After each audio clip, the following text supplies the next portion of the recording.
गंगा एक आवश्यक विषय वाणिपीडिया से। जब नैमिषारण्य में महान ऋषियों की एक बैठक हो रही थी तो सूत गोस्वामी श्रीमद् भागवतम का पाठ कर रहे थे और गंगा के महत्व को इस प्रकार बताया गया था। गंगा का पानी हमेशा श्री के कमल चरणों में अर्पित तुलसी का स्वाद रखता है।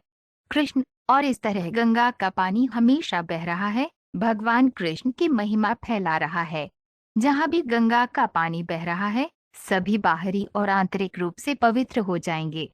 गंगा का पानी पूरी दुनिया को आप्लावित करता है और चूंकि ये उनके चरण कमलों से निकलता है इसलिए इसके तट महान तीर्थ स्थलों में बदल गए हैं।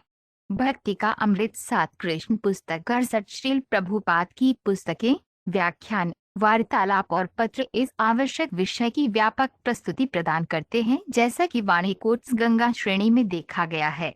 उनकी पुस्तकों का परिचय निम्नलिखित 4 उद्धरणों में दिया गया है।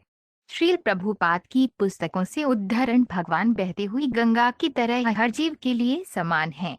गंगा जल सभी की शुद्धि के लिए है, फिर भी गंगा के किनारे के वृक्षों का महत्व अलग है। गंगा के किनारे आम का पेड़ पानी पीता है और निम्बा का पेड़ भी वही पानी पीता है, लेकिन दोनों पेड़ों के फल अलग अलग हैं। एक दिव्य रूप से मीठा है और दूसरा नार के रूप से कड़वा है। निम्बा की निंदित कड़वाहट उसके अपने पिछले कर्मों के कारण है, जैसे आम की मिठास भी उसके अपने कर्मों के कारण है। श्रीमद्भागवत 3.5 38। एक सन्यासी जिसने तत्त्वमसि किनारे को अच्छी तरह से समझ लिया है और जो गंगा, यमुना और सरस्वती नदियों के संगम पर स्नान करता है उसे तीर्थ कहा जाता है।